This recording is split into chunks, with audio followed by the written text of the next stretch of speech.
Olá, olá, boa noite, galera. Fazendo o último ajuste aqui. Salve, salve.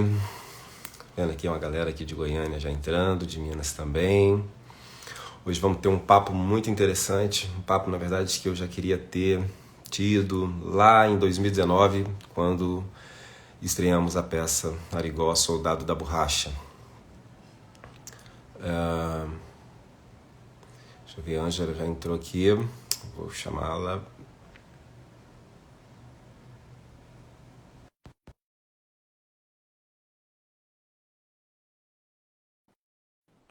Foi.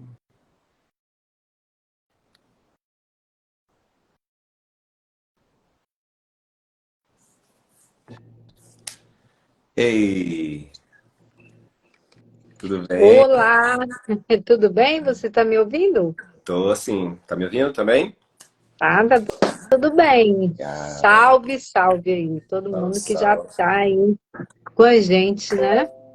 Maravilha demais. Ângela, a gente conversou hoje à tarde sobre o nosso bate-papo e eu achei um trechinho de um livro do Eduardo Galeano, esse livro dele falando uma frase assim sobre a América Latina, que eu queria ler para a gente entrar no nosso bate-papo rapidinho, pode ser?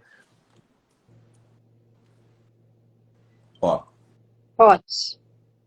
ele começa o livro dele. Há dois lados na divisão internacional do trabalho. Um em que alguns países especializam-se em ganhar e outro em que se especializaram em perder. Na nossa comarca do mundo, que hoje chamamos de América Latina, foi precoce.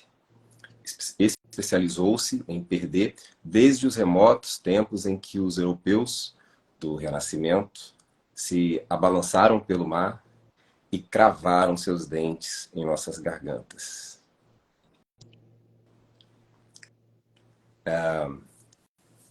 Eu fiquei esse livro quando eu vi numa live uma pessoa, uma amiga lendo, super me interessei assim porque fala muito sobre esses buracos, esses socavões, né, da nossa América Latina e a situação do trabalho também.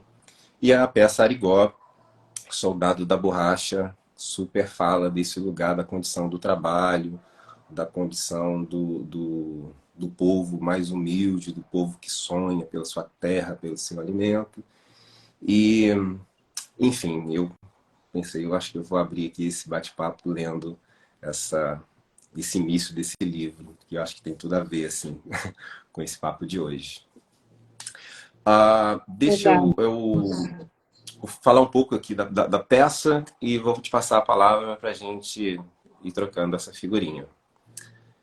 Galera que está chegando aqui, a Ângela é uma super figura do norte, ambientalista, representante ali do norte.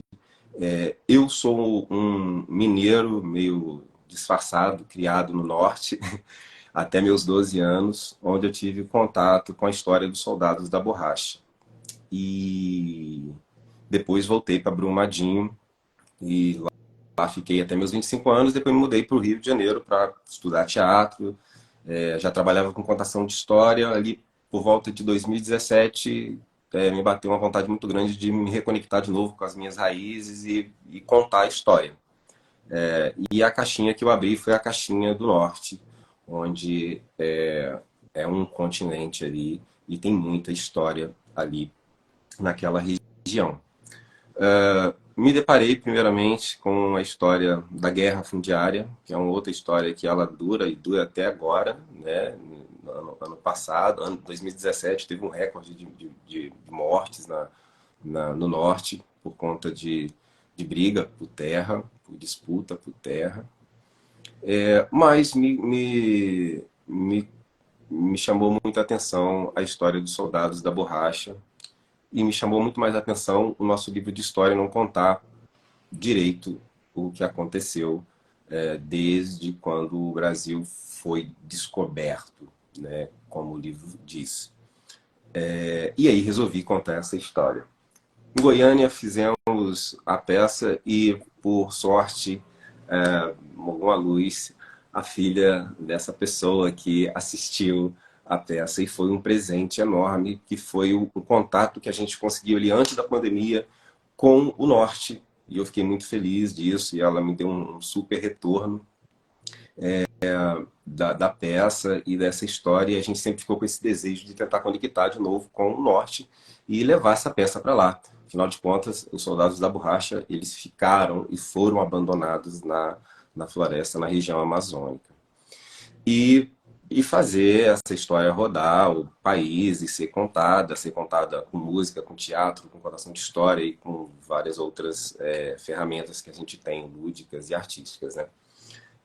E agora, nessa temporada, estreamos sexta-feira e conseguimos articular aqui um bate-papo com a Ângela.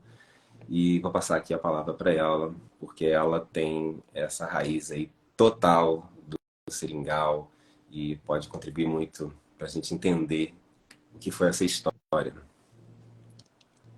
Então, boa noite, salve aí, né? Você, eu te agradeço muito pela oportunidade, você, a tua equipe, né? Assim, também saudar aí a todos que estão nos assistindo. Bom, primeiro que realmente foi isso, né? Minha filha, que na época morava em Goiânia, assistiu essa peça e ficou, assim, muito, né, emocionada até, né? Porque conta uma história que nem ela, mas também nem a geração dela conhece, né? Que é essa história que fala da ocupação da Amazônia, que fala da história dos soldados da borracha, né? Que tem um livro que chama Soldados da Borracha, o Exército Esquecido que Salvou a Segunda Guerra Mundial. Então, essa é uma história que ninguém conta, né? Inclusive sobre as camadas de colonização que a Amazônia viveu e ainda vive, na verdade, né? Mas me chamou a atenção também o nome do espetáculo, né? Arigó, que a gente sabe, né, o que que significa Arigó, assim.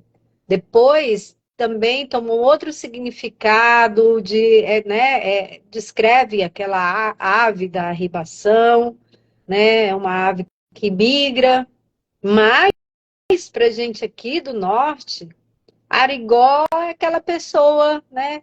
É o que trabalha na enxada, é o colonheiro, né? É o seringueiro. E isso, inclusive, é termo, né? Virou um termo pejorativo, inclusive. Mas aí eu até também, agora eu vou te devolver aí e perguntar para você por que o nome Arigó. Então, o Arigó tem esse lado, né, que é esse lado do homem da roça, da família da roça, do matuto, né?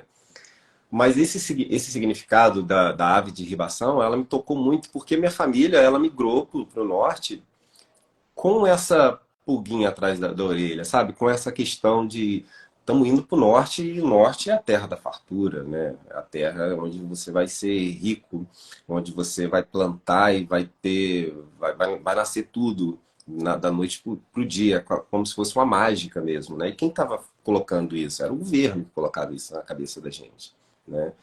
E essa questão da terra, ela começa, ela é bem antiga, né? Igual a gente viu aqui no texto de Galeano, a divisão, a questão da posse da terra, ela me chamou muito mais a atenção nesse espetáculo do que tudo, assim, essa busca por um lugar onde você pode construir um ninho, né? Onde você pode construir Sim, um espaço para você criar a sua família.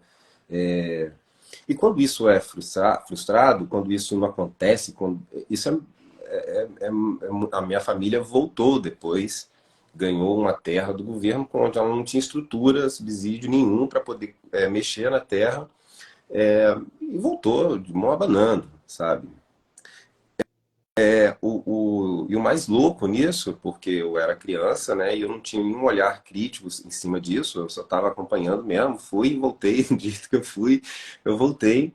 Mas hoje, você pensar que a gente migrou para lá, tudo bem, atrás de um sonho, né? Mas a gente migrou para lá com a ideia plantada na nossa cabeça para desmatar o norte, para gerar a pecuária, a agricultura, né? Acabar com a floresta. Essa era a mentalidade colocada, sabe?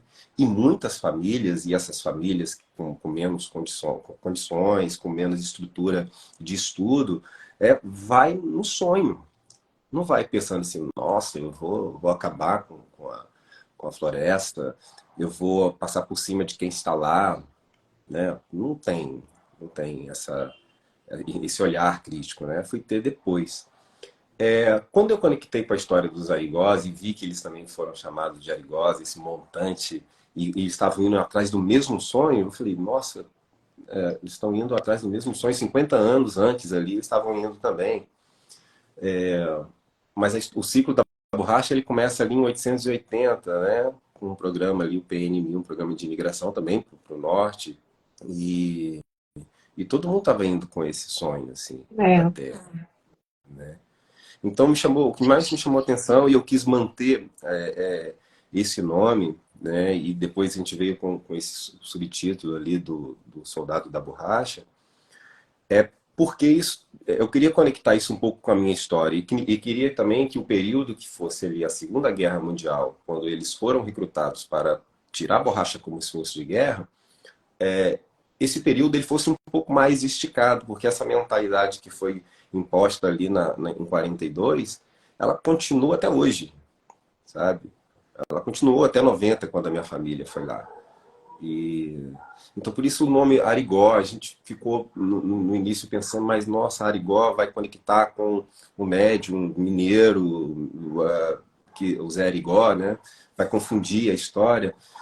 Tá, o Zé Arigó também ele é Zé, mas ele é Arigó justamente porque ele é do interior ali também, ele é matuto também. E eu me conectei mais com o lugar da árvore de arribação, esse lugar do sol e do sonho. sim. E estamos Mais indo. poético, né? É. Mas assim, né, aqui na Amazônia, a gente viveu dois ciclos da borracha. Um no, no século XIX, né, no final do século XIX, mas a questão dos soldados da borracha está mais ligado a esse segundo, né, ciclo de ocupação mesmo, que já foi essa campanha do governo de Getúlio Vargas, né, para mandar seringueiros, aliás, nordestinos, né, para a guerra. E aí aquela campanha, o que a gente conhece aqui, era que quem não fosse ser pracinha na Segunda Guerra, tinha que vir para a Amazônia, né, Uhum. para produzir incansavelmente para poder fornecer insumo, né, para a Segunda Guerra, porque havia uma demanda muito grande por esses produtos, né? Havia uma demanda muito grande por muitos produtos, mas sobretudo pela borracha, porque para além daquilo que a gente não vê, né, os pneus dos aviões, dos carros, não sei o quê, tem as peças né, e coisinhas lá Uhum. que eram feitos de borracha. Então, assim, a borracha era um produto extremamente, né, importante na época. E aí a gente fala também do caso de biopirataria, né? Daquele botânico inglês, que agora eu não lembro o nome do cabra, mas que pirateou 70 mil sementes de seringueira. E que que foi responsável acho que pelos dois declínios do ciclo da borracha, né? Uhum. Porque ele rouba, pirateia as sementes, né? Planta lá na Malásia, no sistema organizado, no sistema produtivo, né? Que propiciava, que facilitava todos os processos. E Uhum. aí, quando eles, né? E se deu super bem a seringueira lá, né? E aí, quando começam a exportar, então, a borracha, aqui o látex do Brasil entra em declínio, né? Importante dizer que acho que o Brasil era, no início, no final da década, né, do século XIX, nesse período, o Brasil era o maior exportador de látex, né, do mundo. Ele produzia mais de 90% da borracha, do látex, que era distribuído. Então, a borracha era um produto muito importante para a economia brasileira. E aí, vem com essa biopirataria, entra em declínio. Só que daí na Segunda Guerra Mundial, né, devido aos japoneses fecharem os portos da Malásia, os Estados Unidos se vê desesperado por esse insumo e começa então a barganhar com o governo brasileiro, né, para que os nordestinos mais uma vez viessem para cá, para a Amazônia, para produzir essa borracha. Logicamente, como sempre, sem nenhum direito, né? Eles vinham, chegavam aqui, não tinham direito a nada, já chegavam devendo, inclusive, né? A passagem, a alimentação. Então, essa foi mais uma camada, né, da colonização da Amazônia para servir, inclusive, pelo próprio governo brasileiro, né? E, no final das contas, passou a perna nos soldados da borracha, né? Porque os acordos com os Estados Unidos não chegavam, né? Os acordos financeiros, né, até onde eu vi, não chegavam aos soldados da borracha, todas as promessas, assim, não era nem de enriquecimento, mas de um soldo, de uma remuneração justa, inclusive equiparada a quem tinha ido para a guerra, né?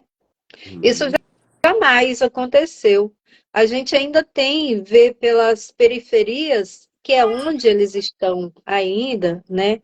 Muitos já velhinhos, a maior parte acho que já morreu, mas ainda tem alguns dessa época, assim, né? Passando o maior perrengue mesmo, morando ruim, né? E aí numa luta política constante por reconhecimento, há um tempo atrás conseguiram, há alguns anos atrás conseguiram, recebiam um salário, conseguiu passar para dois. Depois, a deputada Perpétua Almeida, aqui do Acre, conseguiu também, né, um bônus para eles. Esse bônus deu tanta complicação, porque era 25 mil reais, não sei se você lembra disso, né? Era 25 mil reais para cada deles. E teve assim, como eles já são velhinhos, teve família, teve filhos, teve parentes também que, né, que desviaram esse recurso. Muitos deles nem conseguiram acessar esses recursos. Então, uma situação muito deprimente essa, né? Fora o fato de que morreram muitos soldados da borracha na época que chegaram aqui, né? Quer dizer, nordestinos que chegaram e aqui viraram os soldados da borracha. A história conta que não dá nem para comparar o número de mortos de soldados da borracha com os mortos na guerra, né? Então, é uma situação realmente, né, muito, muito triste, e essa com que os povos da floresta, que aí são hoje, né, os extrativistas, né, são os seus descendentes, assim, que chegaram, que se relacionaram com essa floresta, né, num começo muito difícil mesmo, porque você imagina, né, sair do semiárido, do sertão, chega aqui para lidar com toda essa diversidade amazônica, assim, uma realidade completamente, né, diferente da sua, né, uns desafios imensos, né, as doenças, malária.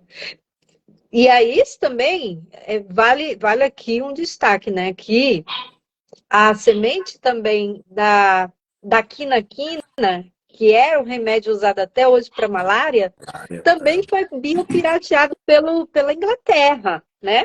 Então, que inclusive patenteou e desenvolveu os medicamentos aí para malária, né? Então, assim, o Brasil foi muito prejudicado aí por esses, né, países do norte global, que de toda forma colonizaram esse país, né? Hum. Sobreporam camadas de colonização na Amazônia. Então, hoje, os povos da floresta, os povos, né, indígenas, são povos que resistiram muito, né, a todo tipo de mazela.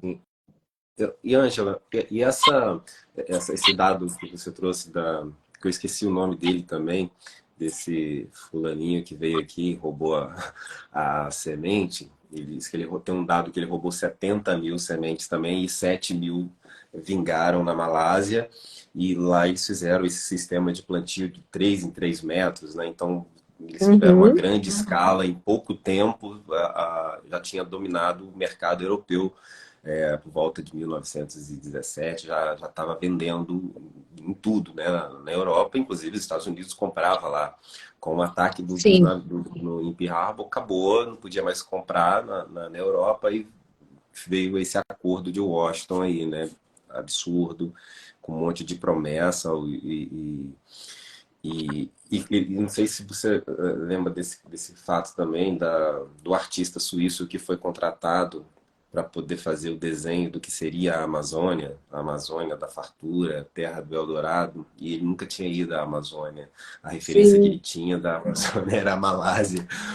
E uns cartazes absurdos com torneiras vazando o látex, o ouro branco, e essa campanha, um fake news da época, né, para poder ter esse número de contingente ali para poder extrair borracha. Né?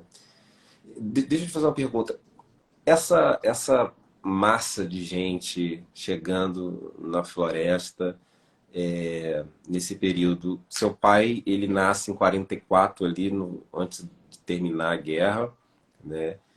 Então, eu vou imaginar ali que ele já estava extraindo ali no Seringal já com 10, 12, 13 anos, e já estava convivendo ainda com esses jovens que foram, né, em 45, ali por volta de 35, 40 anos, né, mais ou menos. Essa, esse bombardeio de gente chegando no meio de uma floresta, igual você disse, que é totalmente diferente com os povos originários, os indígenas, esses conflitos, como foi isso e quando que isso foi realmente ter uma comunicação, um diálogo, porque o medo foi colocado antes, né, deles irem, né, inclusive foram armados, É foram... interessante esse teu questionamento, porque quando você fala desse bombardeio de gente vindo, mas quando aqui chegava, eles ficavam totalmente isolados, né? Tanto Uhum, pela questão demográfica também, né? Tanto também como uma estratégia dos próprios, né, patrões, patrões também, porque eles não chegavam aqui livres, eles chegavam aqui já com patrão, com o isso. dono de seringal, já numa condição de escravidão, né? Semelhante à escravidão, como eu falei. Eles só podiam, a vida deles era trabalhar para fornecer o látex, né? Mas, Uhum, na verdade, como uma estratégia também, talvez, porque para evitar exatamente que eles pudessem, né, exato, dialogar, isso. pudessem exatamente se reconhecer como pessoas que estavam sendo ali exploradas, né? Uhum, Eu acho que isso foi, né, foi uma estratégia também, né?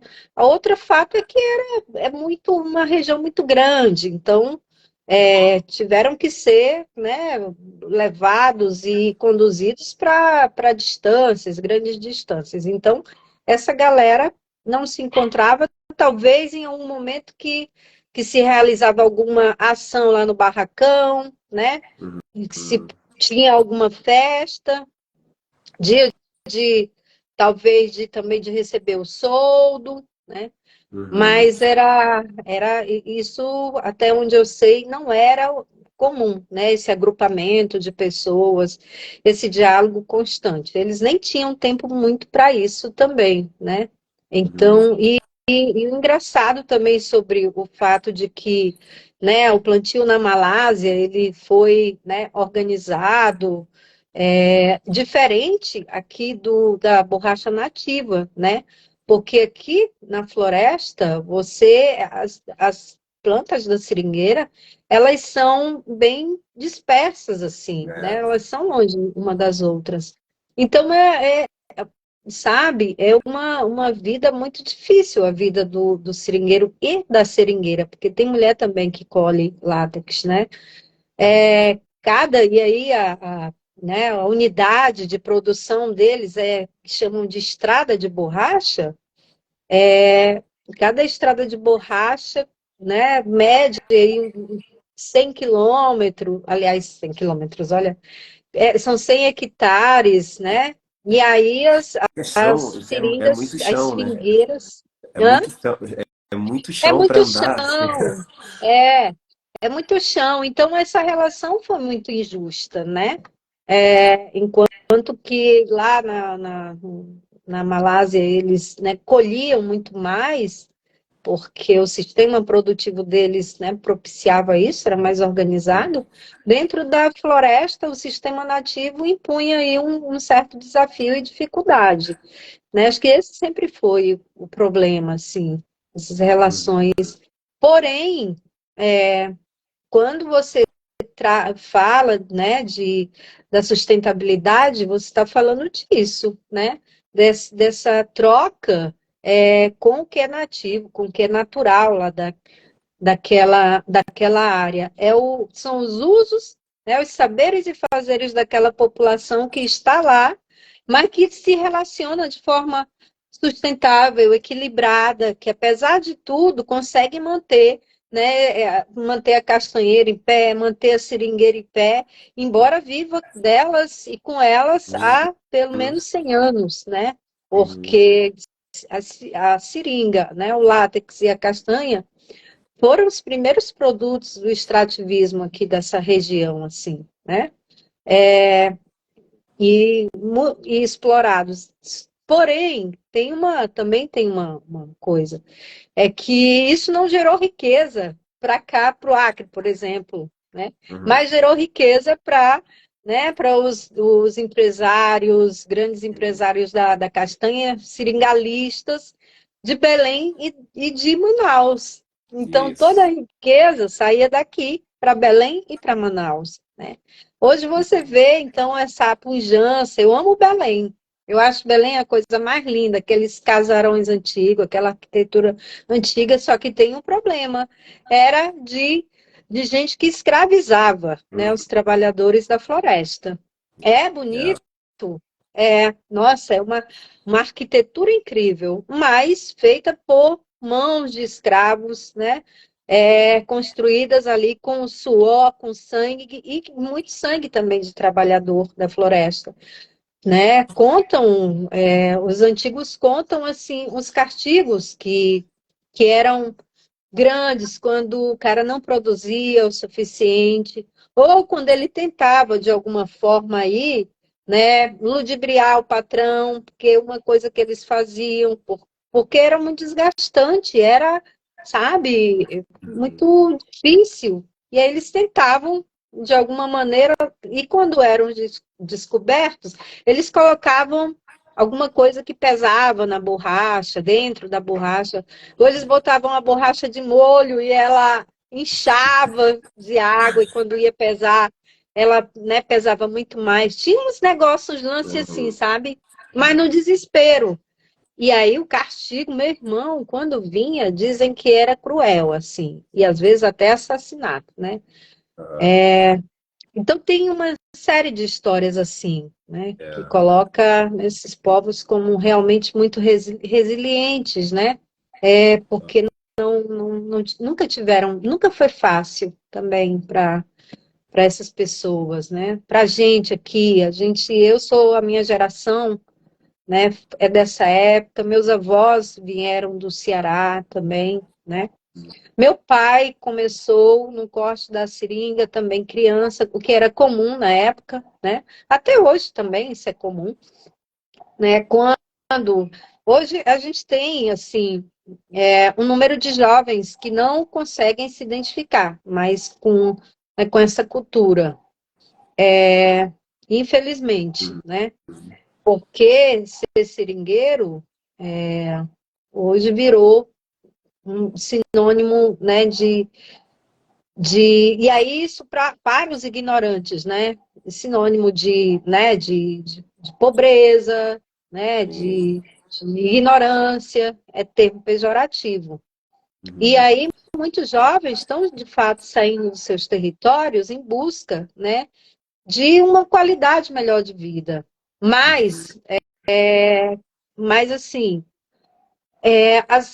por exemplo, as reservas extrativistas, que são os territórios de uso coletivo fruto do legado que o meu pai deixa, né, pela qual ele deu a vida.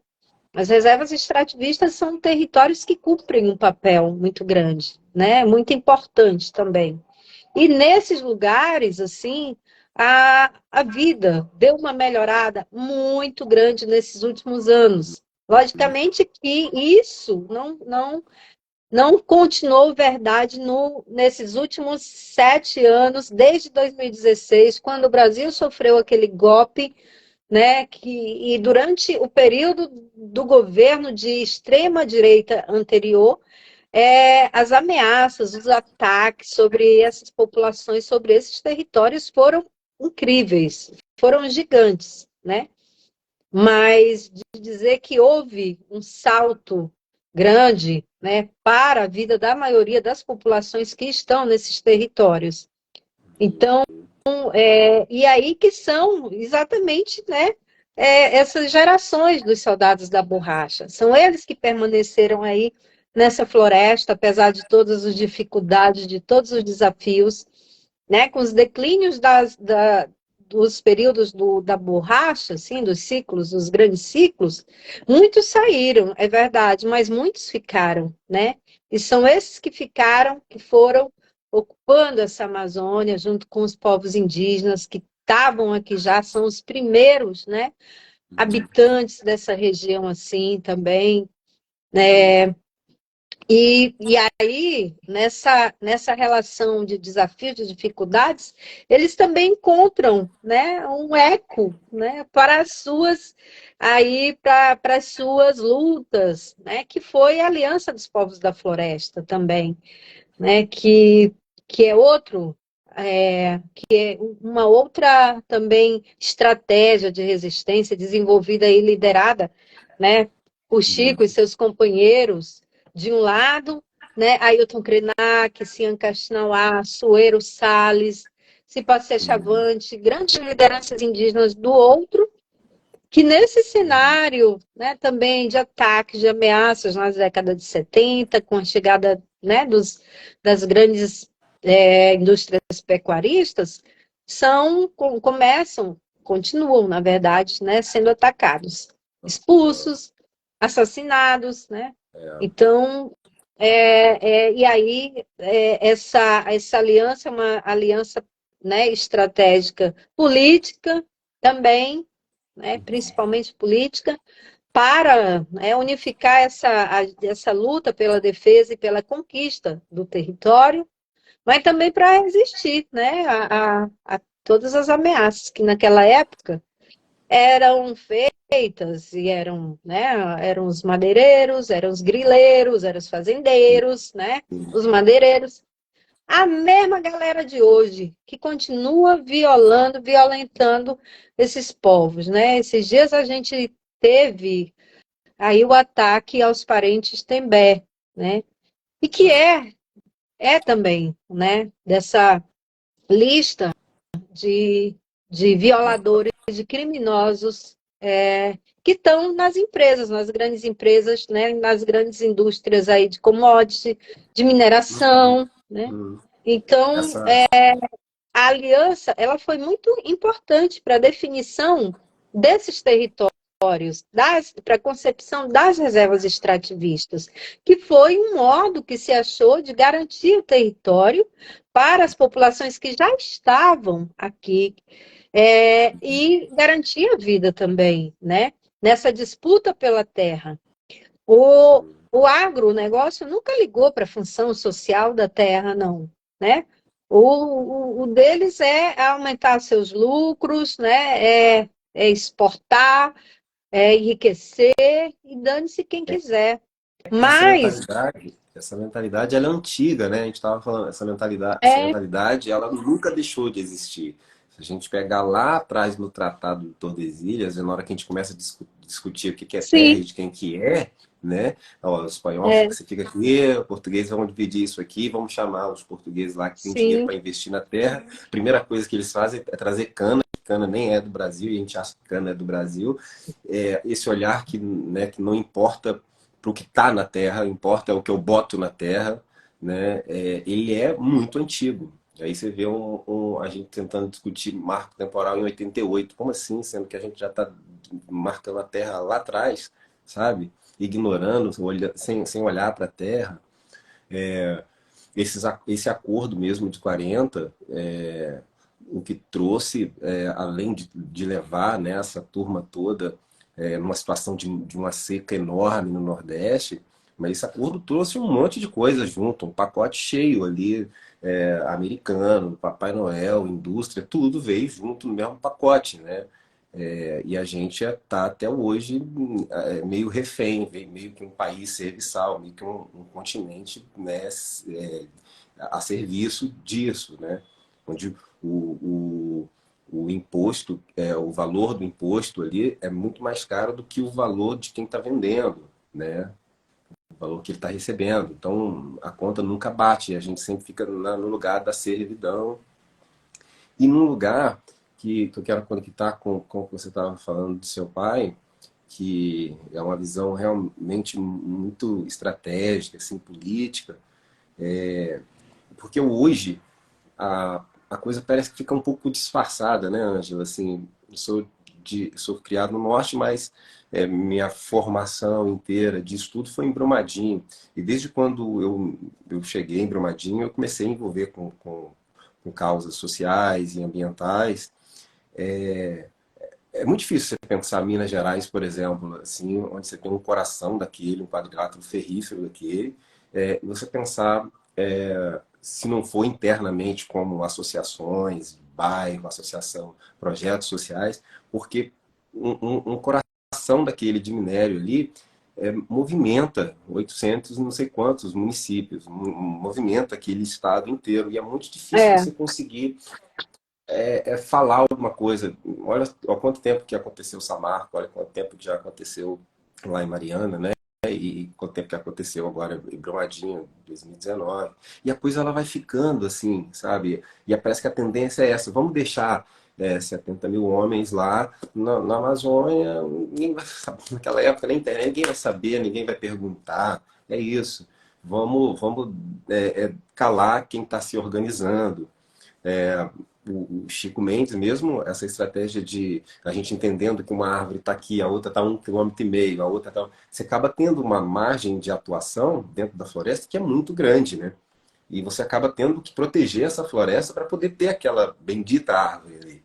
exatamente. A mentalidade desse movimento, né, que começa ali em Jango, falando que vai melhorar a cultura, melhorar a educação e melhorar e fazer a reforma agrária, que aí todo mundo fica louco, né? A- essa reforma, ela é para acabar com tudo, né? Desmatar e colocar gado e colocar pasto. É, a, a, a, e é muito legal isso. A reforma agrária fala sobre função social da terra, né? Aí Chico Mendes vem e fala, espera aí, que a função social da terra é diferente aqui. A gente entende a terra como fornecedora não só de uma coisa só, né? E isso é uma estratégia muito boa, assim, sabe? De preservação. Eu estava falando, compartilhar com vocês, que a gente trocou uma ideia antes, gente, e eu fui criado até meus 12 anos, voltei para Minas, mas eu fiquei com um pezinho ainda no norte. E o primeiro projeto que eu trabalhei, ainda criança, de 13 para 14, foi um projeto que, se eu não me engano, chama Águas para Chico, era Chico Mendes, que era um projeto dentro de uma escola. Era Chico, a ideia de preservação entrando como matéria interdisciplinar na escola e na bacia do Velhas, em Minas Gerais. E engraçado porque essa onda do lugar da Amazônia sempre me perseguindo em projetos, em informação também. Durante a peça, eu recebi tenho recebido retornos, assim, em Goiânia, tive a Angélica, filha de Ângela. Aqui no Rio, ano passado, eu tive um retorno que foi muito, que comunga com isso que você falou do Pará, que é muito bonito. Nananã. Teve uma neta que falou que o avô dela enriqueceu de uma hora para outra, assim, no Rio de Janeiro, comprando apartamentos em todo canto, que não sei o quê, e era inexplicável, e era um patrão dessa época, assim, sabe? É muito louco de pensar onde fica essa questão do trabalho, onde fica essa questão da terra, dos sonhos, desse país, desse tamanho que a gente tem, sabe? É o que me motiva muito levar esse projeto para frente, sabe, Ângela? Assim, de contar e de levar essa história. Na peça a gente conta esses detalhes do trabalho, esses detalhes desses povos, em contato com outros povos da terra ali também. A gente tenta trazer um humor também por conta dessa aventura que foi, e é uma aventura ouvindo eles contando, né?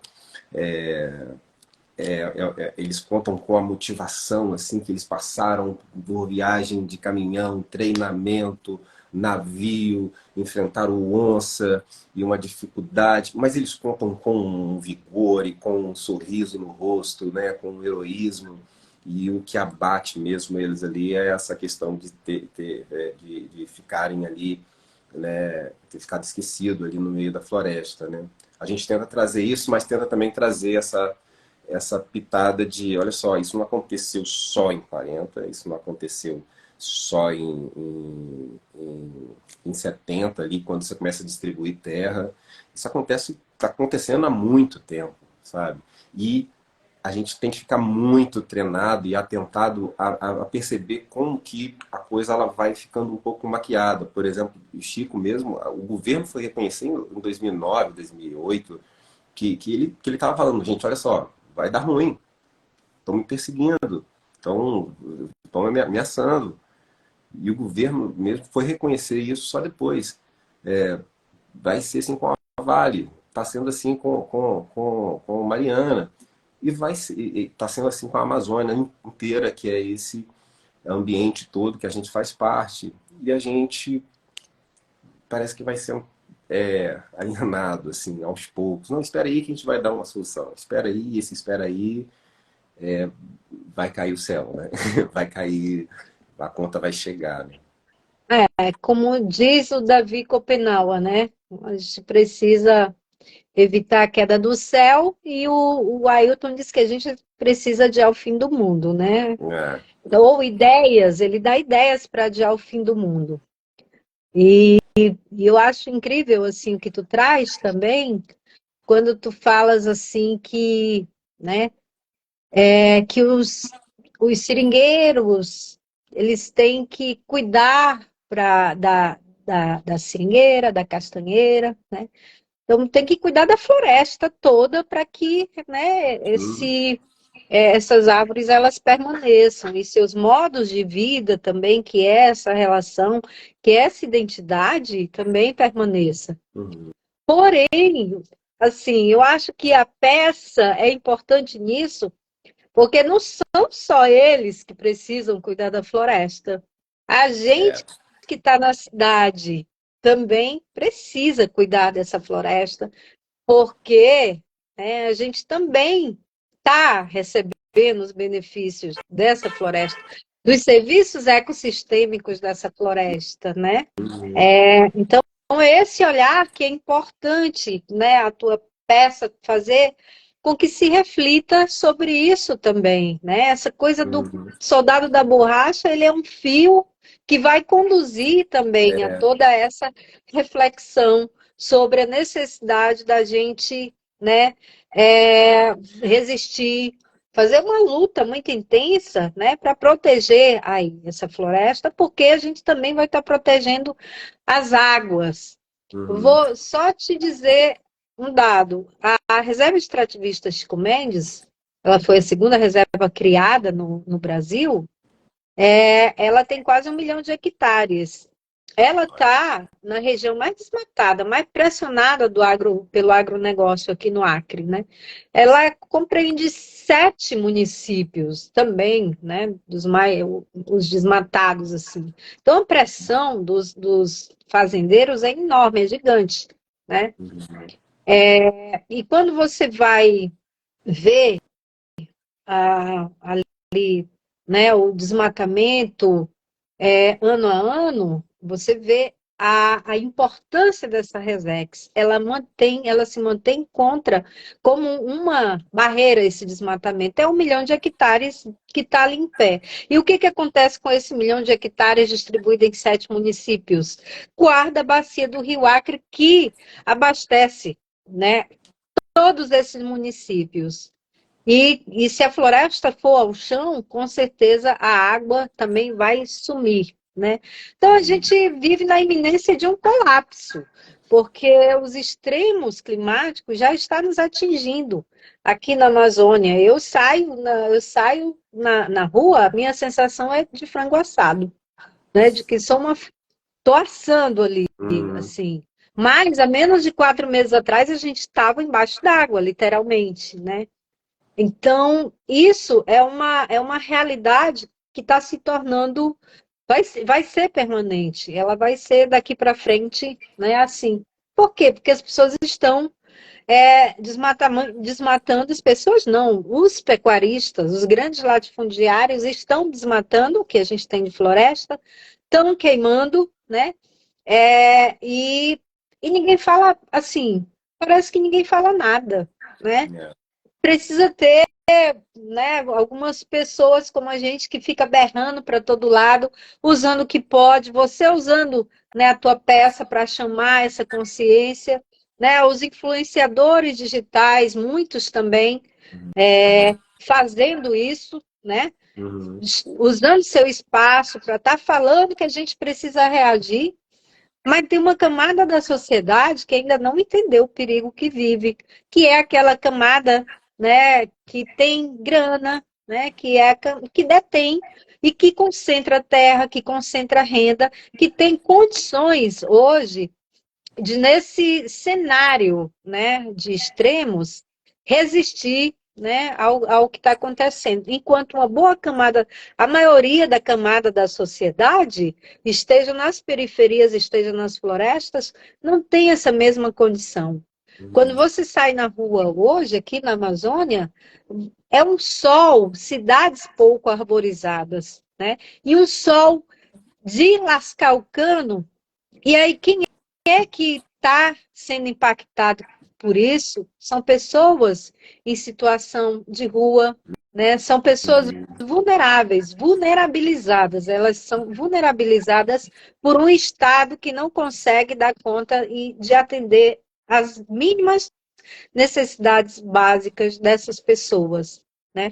Quem é que está sofrendo isso? São pessoas que não estão em situação de rua, mas foram jogadas ali em bairros com infraestrutura precária, né? E que estão sofrendo também com as alagações que perderam agora em abril. 50 mil pessoas foram atingidas, né? Quase a metade delas perderam tudo.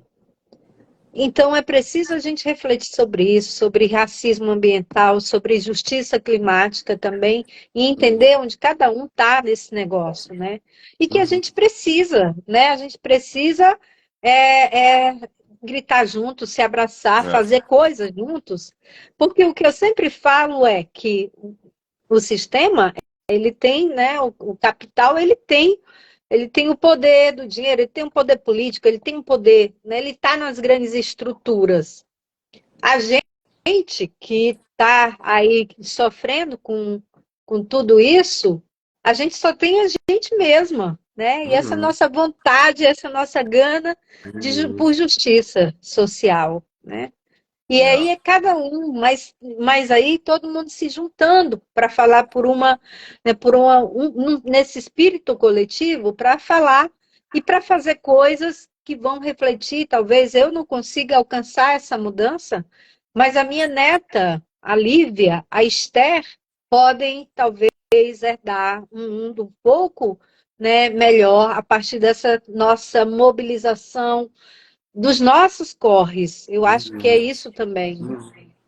Com certeza, com certeza. Eu acho que a gente tem que usar aí do que a gente tem hoje, das nossas ferramentas, eu com o teatro, um amigo com a música, um amigo engenheiro, um amigo, né, para poder pensar esse planeta de uma forma diferente, olhar para a Terra de uma forma diferente, né, Ângela? Ângela, fiquei sabendo que a Angélica vai ter uma viagem para o Rio aí e vai tentar ver a peça de novo. Não prometeu não, mas ela falou que vai tentar. Gente, a gente estamos caminhando aqui para o final. Quero deixar aqui que é um sonho nosso, tá, Ângela? Assim, muito fazer esse trajeto com a peça. Ir para Fortaleza, de Fortaleza, chegar no Pará, depois adentrar a Amazônia, chegar no Acre e fazer isso aí com os seringueiros, com a população toda e poder falar disso aí na terra também, assim, vai ser incrível. A gente vai fazer esse movimento aí. Quem estiver aí assistindo a gente também, vê portas, ó, chama, pode convidar que a gente vai trocar essa figurinha, porque queremos rodar e contar essa história. Quero convidar aqui vocês também para essa temporada, começou sexta passada, a gente fica em cartaz sextas e sábados até dia 26 de agosto, às 10 horas no Teatro Cândido Mendes, contando essa história toda aqui que a gente falou e no final ainda a gente troca uma figurinha depois do espetáculo.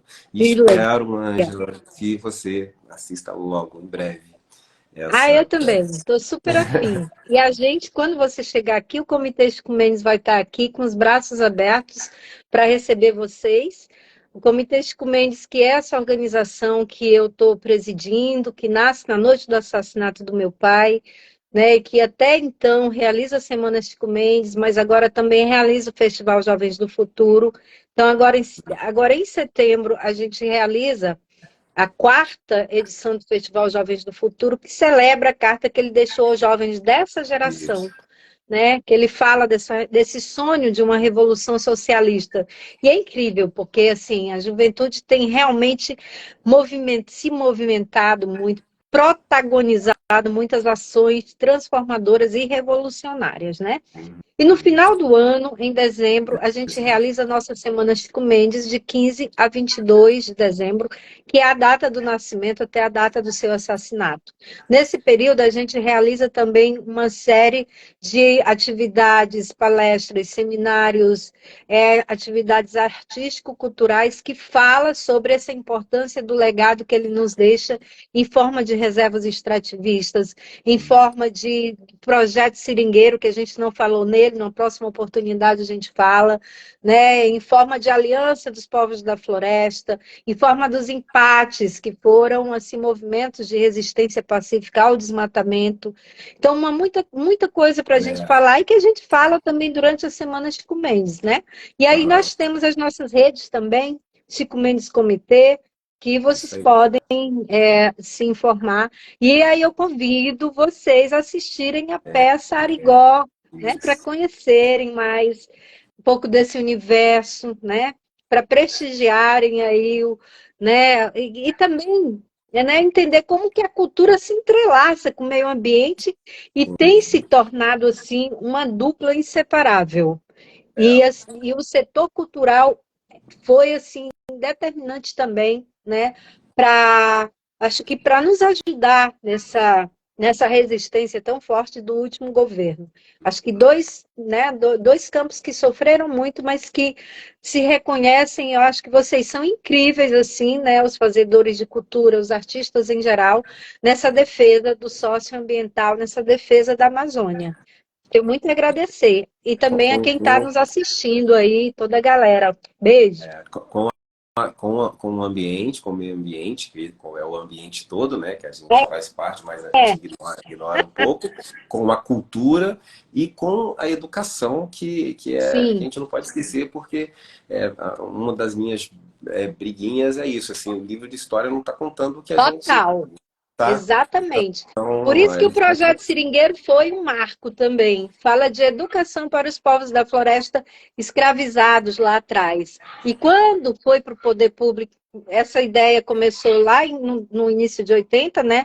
Quando meu pai era presidente do Sindicato de Trabalhadores Rurais de Chapuri, e que começou numa taperazinha de chão batido, mas era preciso, né, levar o Uhum. conhecimento. E em 2007, quando foi entregue ao poder público, tinha 100 escolas construídas né, numa estrutura bacana e cerca de 18.000 pessoas dentro da floresta abarcada por esse projeto. Tá Não é vendo? pouca coisa, porque meu pai foi alfabetizado tardiamente, Uhum. né?